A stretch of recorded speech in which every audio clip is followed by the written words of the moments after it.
Déjeme, le pido al equipo que nos grabe para saludar a otro de nuestros generales, al decirlo así, en esta lucha en contra de la injusticia, en contra de la desinformación, en contra de la desigualdad, pero sobre todo en contra de la impunidad. Saludo con mucho gusto al corresponsal de guerra, conocido periodista Jaime Hernández, aquí en Sin Censura. Jaime, ¿cómo estás? Bienvenido a Sin Censura. Don Antonio, dígame, aquí estoy listo para lo que usted me diga. Pues, ¿qué te parece que hablamos de lo que el presidente López Obrador le responde hasta cierto punto, tanto al multimillonario Elon Musk como al expresidente Donald Trump, en medio de una lluvia de declaraciones muy, muy nefastas en contra de México? Y bueno, en el momento en el que el presidente incluso lee la carta que le envía a su amigo Donald Trump, en la que trata de explicarle que pues efectivamente no tiene ningún sentido ni cerrar la frontera, ni satanizar a los inmigrantes, en el ánimo de que pues él entiende que se trata de una bravata electoral meramente, pero que está confundiendo mucho a sus votantes. ¿Qué opinas de esto, Jaime? Yo creo que el mensaje y la carta, mejor, las explicaciones pedidas por el presidente de México a Donald Trump tienen mucho sentido y además puede decirse que yo diría que esta carta es en un 70%, diría yo, para consumo interno, y en un 30% para el propio Donald Trump, a que él considera su amigo. Digo que es un 70% para consumo interno, porque es evidente que la decisión de Elon Musk de suspender momentáneamente sus inversiones en Nuevo León tiene que ver precisamente con estas campañas que han lanzado desde la oposición para decir que a México ya no llegan las inversiones, cosa que no es cierto. ¿Desde cuándo específicamente ha habido una campaña contra el gobernador de Nueva León, Samuel García, acusándolo de ser incapaz de retener una inversión como la de Tesla? Entonces yo creo que un 70% es para dejar las cosas en claro a nivel interno, a nivel doméstico, y un 30% sí para aclararle primero a Donald Trump que él sigue siendo, me refiero a Andrés Manuel, sigue siendo presidente de México, porque a Donald Trump también se le van las cabras al monte, y en ese evento al que hace alusión el presidente, Donald Trump creyó que ya no era presidente de México Andrés Manuel. Donald Trump siempre se ha referido a Andrés Manuel como una persona, dice, es un tipo muy agradable, muy decente, el presidente de México, pero yo quiero decir que esta situación no puede seguir así, y esto tiene que ver mucho con la plataforma política de Donald Trump, que se basa sobre todo en masivas deportaciones, en el famoso blindaje de la frontera, pero también en lo que es esta batalla, esta guerra que está como telón de fondo contra China por las inversiones de China en México y otras partes del mundo. Entonces, lo que hay aquí para Donald Trump, hay mucho en juego, se está jugando prácticamente la reelección, el retorno a la Casa Blanca, y las cosas se antojan ahora cada vez más complicadas una vez que Joe Biden decidió descabalgarse voluntariamente, bueno, no ni tan voluntariamente, obligado por las circunstancias y las presiones, se ve obligado a abandonar la carrera para cederle el paso a Kamala Harris, que ha demostrado ser una candidata muy competitiva, más competitiva de lo que muchos esperaban. En el curso de los últimos días ha conseguido reunir más de 250 millones de dólares, una cosa que es increíblemente, no tiene precedentes la velocidad con que esta mujer ha recaudado fondos. Es un magneto para recaudar fondos. Y ya sabemos que en Estados Unidos, sin recursos, sin fondos, es muy difícil ganar unas elecciones. Así es que yo creo que Kamala Harris está demostrando ser muy competitiva y además es una mujer que ya tiene medido a Donald Trump. Ya le ha acusado de ser un predador, ya le ha acusado de ser un abusador sexual, un defraudador, así es que lo tiene muy medido, sabe por dónde atacarlo.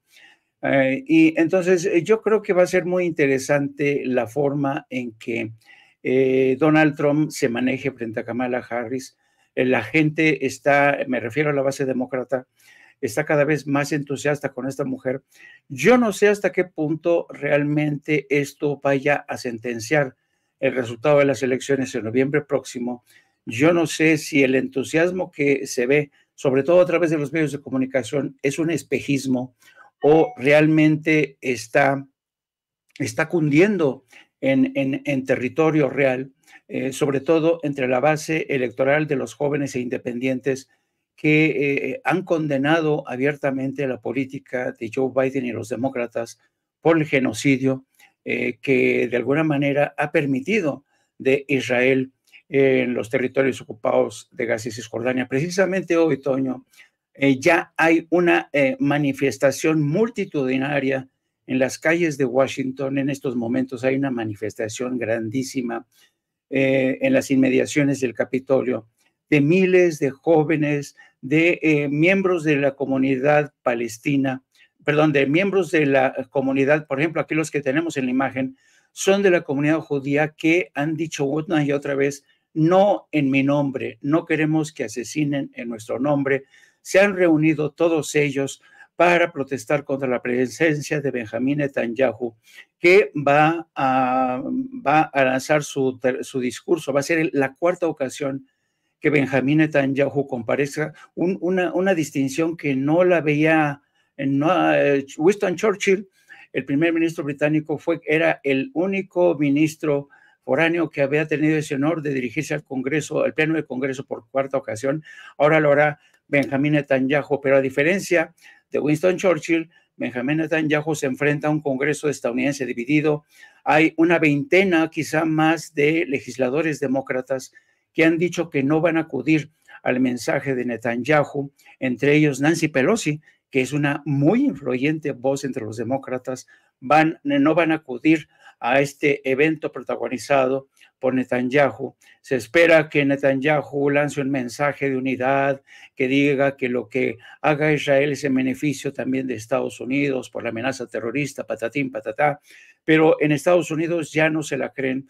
Ya todo el mundo sabe que si Israel ha mantenido esta guerra en Gaza y Cisjordania es por la propia supervivencia política de Bibi Netanyahu. Por esa razón hay miles de manifestantes por los casi ya 40,000 muertos entre civiles, casi 20,000 niños. La sociedad estadounidense ya no aguanta más este espectáculo cotidiano del genocidio, de una masacre continua, de la destrucción de Gaza y Cisjordania, que es evidentemente un genocidio en directo que llega a las pantallas a través de las redes sociales y que millones de estadounidenses están contemplando. Así es que tenemos, fíjate, se da la paradoja de que tienes a un presidente como Joe Biden, que ha hecho de lado el interés personal para seguir apostando para una segunda candidatura presidencial. He dicho, prefiero retirarme yo y que Kamala Harris lo haga por el bien del partido y de la base demócrata y por el bien de la nación. Y tenemos de otro lado a Bibi Netanyahu, que por razones muy personales no quiere terminar con la guerra que está causando tanto daño a la imagen de Israel y a la imagen de Estados Unidos y sobre todo a las posibilidades a la reelección. Bueno, ya se los causó a Joe Biden. Lo que ha pasado en Gaza y Cisjordania sepultó las posibilidades de Joe Biden a la reelección. Aparte, claro, está su salud tan precaria. Pero esto te demuestra, te lo platico todo esto para que vean el contexto en el cual se está produciendo esta carrera a la presidencia. Precisamente Kamala Harris, que es muy hábil, no va a estar tampoco en el acto donde va a estar Bibi Netanyahu. Ella dice que es posible que lo vea, pero no va a asistir, no va a estar presente en el evento. Se sabe que Donald Trump va a recibir a Bibi Netanyahu en su residencia de Mar-a-Lago, pero no quieren, los demócratas quieren estar lo más lejos posible de Bibi Netanyahu porque saben que es un elemento tóxico. Y ahora mismo lo que necesita Kamala Harris es de la unidad de la base de todo el partido. Lo está consiguiendo, ya consiguió el número de delegados de cara a la convención noviembre, perdón, en agosto próximo en la ciudad de Chicago, ya ha conseguido más de la mitad de los delegados, es decir, ya aseguró esa nominación y todo parece indicar que se va a producir un cierre de filas. No creo que nadie se atreva a desafiar la nominación de Kamala Harris de aquí al mes de agosto y pues eso es lo que está ocurriendo, está sorprendiendo, francamente, está sorprendiendo gratamente. Algunos dicen que no recordaban el nivel de entusiasmo que se está viendo en los actos de campaña de Kamala Harris desde que Barack Obama fue candidato a la presidencia. Cuando Barack Obama realmente se lanzó a la candidatura presidencial, realmente fue formidable, formidable la forma en que ciudadanos independientes, incluso republicanos, decidieron apostar por Barack Obama, la presidencia de Barack Obama, y tal parece ser que la misma suerte está corriendo Kamala Harris. Kamala Harris está sobre todo galvanizando y energizando la base electoral de las mujeres que están muy entusiasmadas por tener por primera vez a una mujer presidente en la Casa Blanca. Y por eso mismo Kamala Harris, que no es tonta, es una formidable estratega, ha colocado la defensa de los derechos reproductivos de la mujer a la cabeza de sus exigencias, de su plataforma política, y también ha advertido contra la famosa Agenda 2025 de la que hemos hablado, Toño, y que básicamente pretende que Estados Unidos sea un país cada vez más teocrático, un país cada vez más bajo el control de las grandes entidades corporativas que tienen comprado prácticamente al Congreso y al aparato de justicia. Eso es lo que se ha propuesto Kamala Harris, ir en contra de esta Agenda 2025 por la que han batallado los conservadores desde la Suprema Corte y desde los grandes poderes corporativos que son grandes aliados del Pentágono.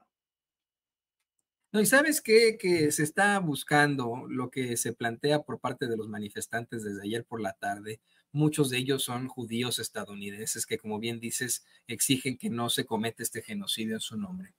Es que se detenga a Benjamín Netanyahu. Hay que recordar que la Corte Penal Internacional solicitó una orden de arresto en contra de este genocida, de este criminal de guerra, de este sujeto que ya está acusado formalmente de crímenes de lesa humanidad, crímenes contra la humanidad. Solicitó su orden de arresto junto con otros miembros de su gabinete, por lo cual esto pues entra en contraposición al ánimo que constantemente quiere plantear Estados Unidos. Estados Unidos una y otra vez se ha pues autodenominado el policía del mundo, el guardador de la justicia, de la verdad a nivel mundial. Bueno, pues este es el momento para que Estados Unidos demuestre que efectivamente está para guardar la justicia, está para establecer ese Estado de Derecho del que hablábamos y detenga a un sujeto como Benjamín Netanyahu.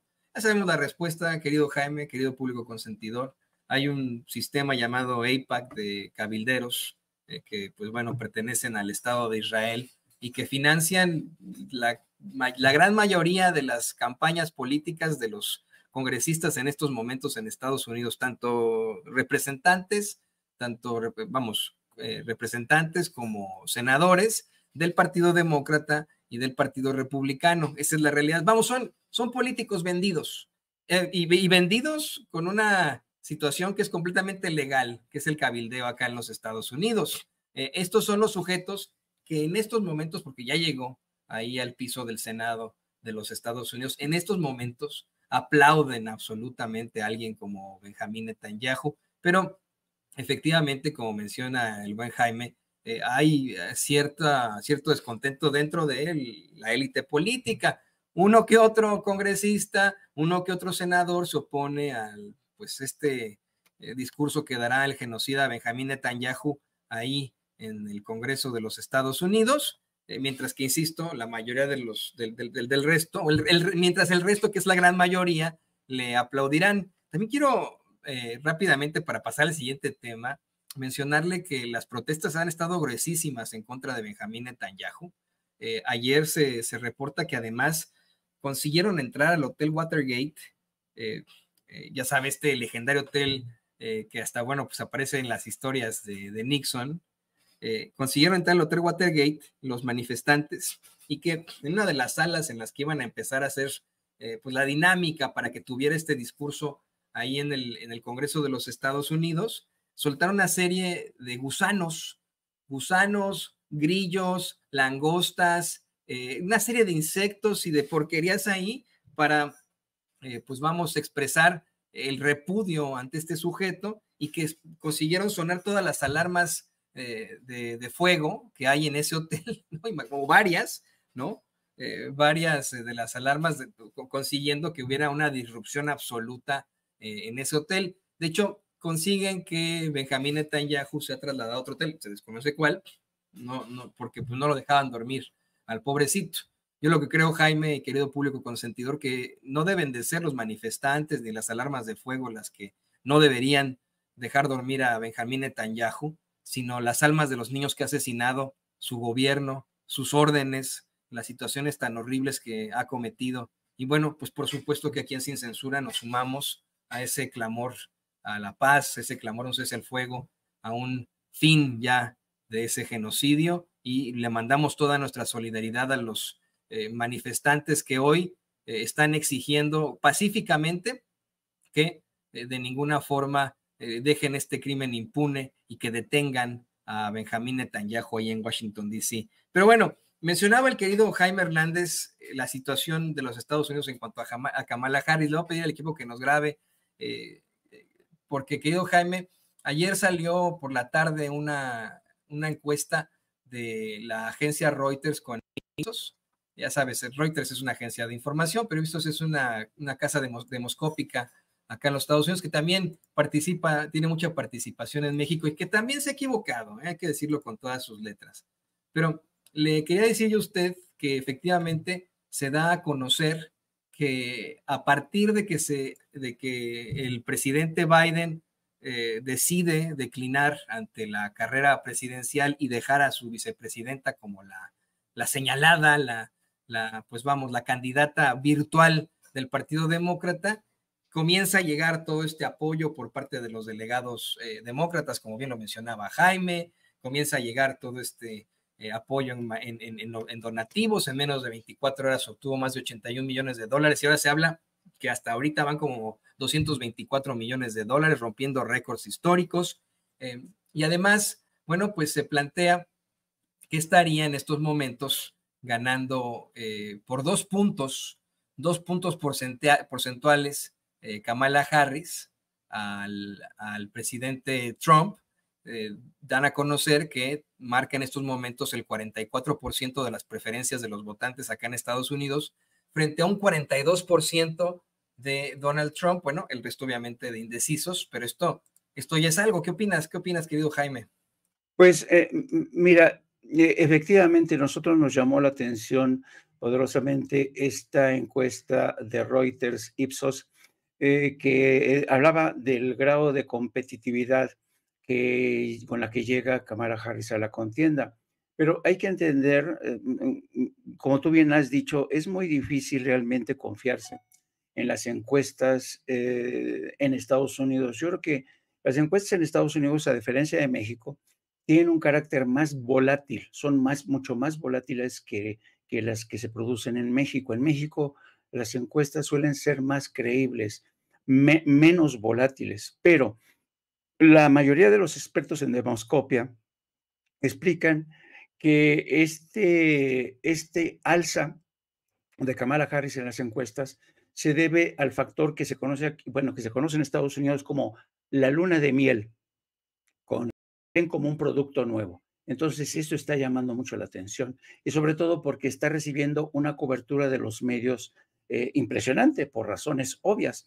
La cuota de pantalla que está recibiendo Kamala Harris en estos momentos no la había visto Kamala en los últimos 4 años. De hecho, todo el mundo decía que tenían escondida a Kamala Harris, ¿no?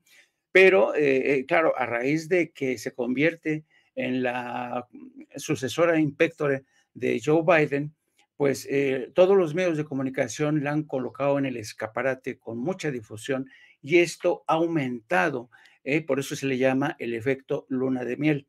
Vamos a ver hasta qué punto, y además hay que tener en cuenta la imagen de Donald Trump estaba muy competitiva a raíz del atentado que sufrió y que también lo catapultó en las encuestas. Pero estos efectos, la luna de miel de Kamala Harris y el atentado contra Donald Trump, van a hacer que las aguas retornen a su nivel, y entonces a partir, yo calculo, qué sé yo, de un mes o quizá, vamos a empezar a ver cómo, porque para ese entonces yo calculo que por el mes de septiembre, octubre, las encuestas van a estar más supeditadas a las preocupaciones de los ciudadanos en el terreno económico, todos los temas que están ahí, por ejemplo, la inflación que se ha empezado a disparar, el crimen en algunas ciudades, la frontera, que es el caballo de batalla de los republicanos, los costos tan elevados de la renta y de la compra de casas, y además las dos guerras que tienen abierta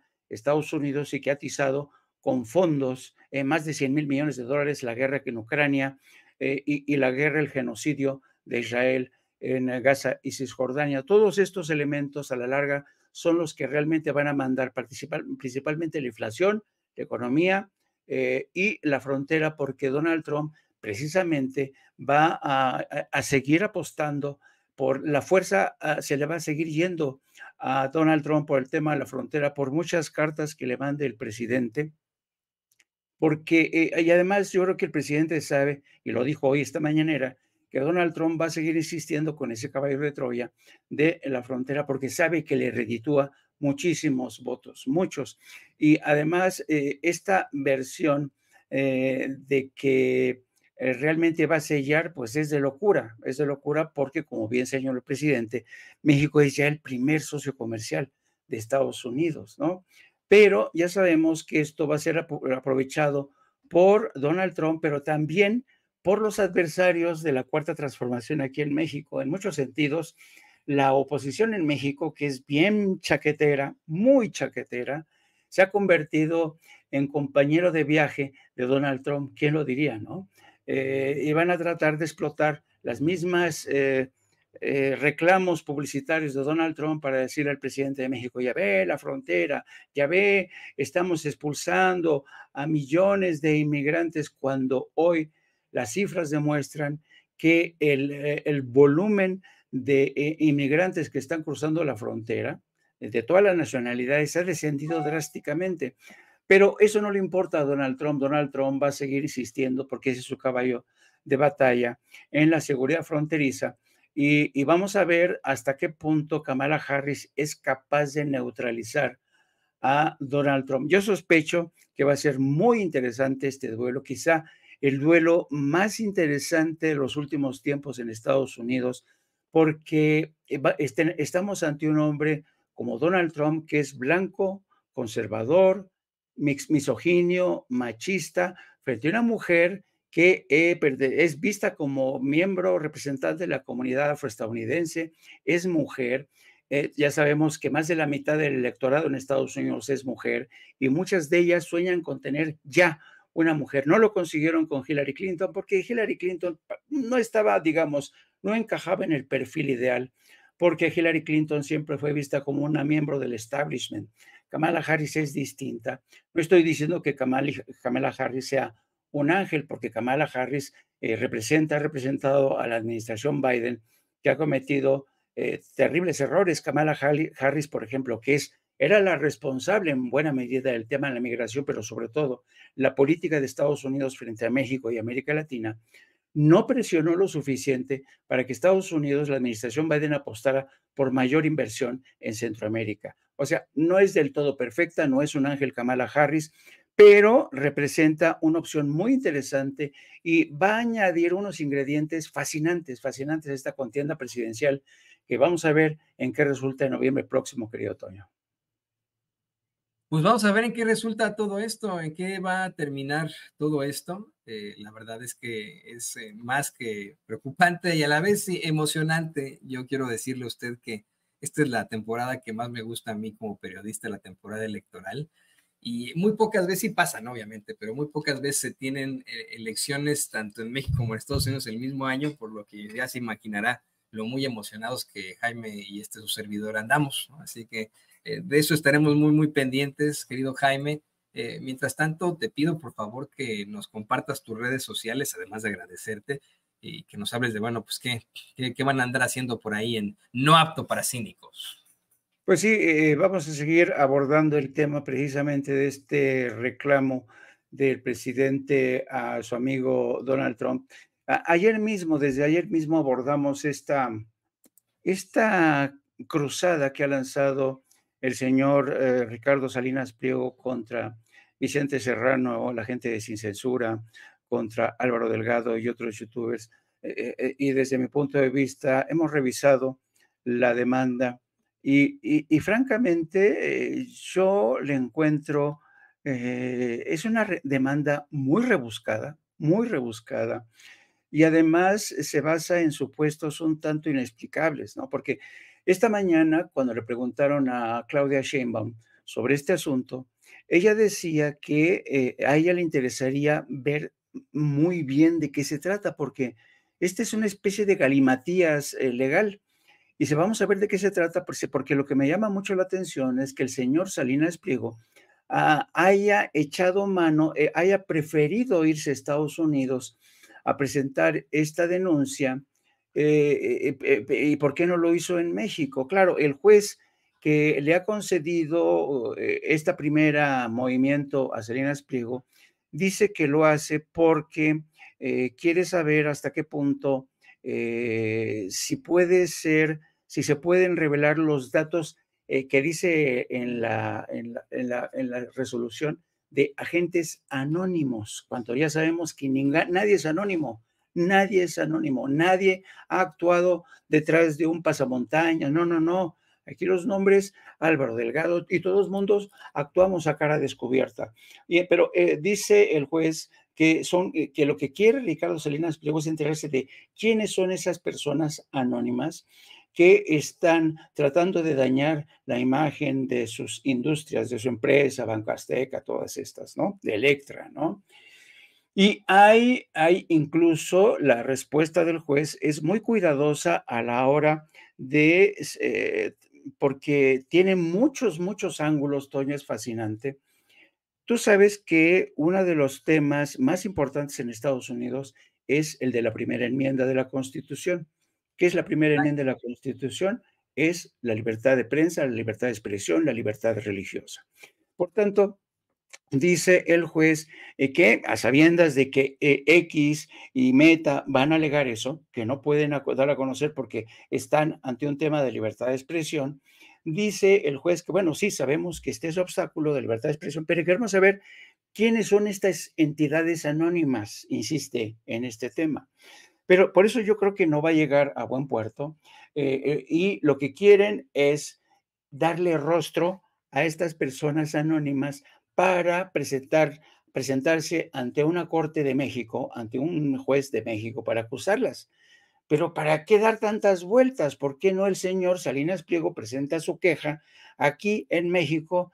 Porque aquí no hay anónimos, todo el mundo ha dado la cara, cosa que no hace, y da la vuelta, se va hasta Estados Unidos, sus abogados trabajan en una muy enrevesada demanda que el juez da muchas vueltas para explicar que se entiende que la libertad de expresión está primero, pero que hay entidades anónimas que están tratando de perjudicar. Qué maricón el señor Ricardo Salinas Pliego, repito, qué mariconazo. No, aquí no hay entidades anónimas, señor, aquí todo mundo damos la cara, así es que ya deje de andar dando tanta vuelta, de tratar de meter puñaladas por la espalda, ya mejor pague sus impuestos. Y esto más o menos dijimos ayer, querido Antonio, y vamos a seguir dándole al tema. Así es que los esperamos a todos ustedes en punto de las 14 horas aquí en Apto para Cínicos, y nos pueden seguir a través de las redes sociales en @JaimeJourno. Un placer, como siempre, estar contigo, querido Antonio. No, y yo quiero aclarar rápidamente que a lo que se refiere Jaime es al sentido de cobardía de esa expresión. ¿Verdad, Jaime? No es ninguna situación ahí en cuanto a pues planteamientos que hemos arrastrado en México, pero bueno, esto en definitiva, ¿no? Qué bueno que lo aclaras, qué bueno que lo aclaras. Sí, sí, ¿no? no vaya a ser. Y totalmente, pues vamos, en agradecimiento del queridísimo Jaime Hernández ante su solidaridad, se lo digo yo desde el principio, ¿no? Él también es uno de nuestros pilares de aquí en Sin Censura, uno de estos, nuestros generales al frente de los ejércitos de la verdad y la justicia, que están buscando contrarrestar, pues, esa infame denuncia, demanda que emite el multimillonario y barbaján de Ricardo Salinas Pliego aquí en los Estados Unidos, y qué bueno que lo explica así Jaime, ¿no? Cómo es que no tiene ni pies ni cabeza. No, yo también ayer en el análisis que hacíamos en nuestra junta post-mortem Sin Censura con Vicente Serrano, eh, revisando obviamente todos los datos jurídicos y cómo es que, cómo se maneja precisamente el terrorismo financiero, lo hemos dicho una y otra vez, pocas veces se puede atentar, aunque se acuse de terrorismo financiero, se puede atentar contra la libertad de expresión en este país. Pues no me queda más que agradecerte infinitamente, querido Jaime, mandarte un abrazo, nuestro cariño, reconocimiento y agradecimiento por tu solidaridad y por tus comentarios tan importantes aquí en Sin Censura. Muchas gracias, Venga, Jaime. hasta otra. Ahí lo tiene usted al queridísimo corresponsal de guerra, legendario periodista Jaime Hernández aquí en Sin Censura.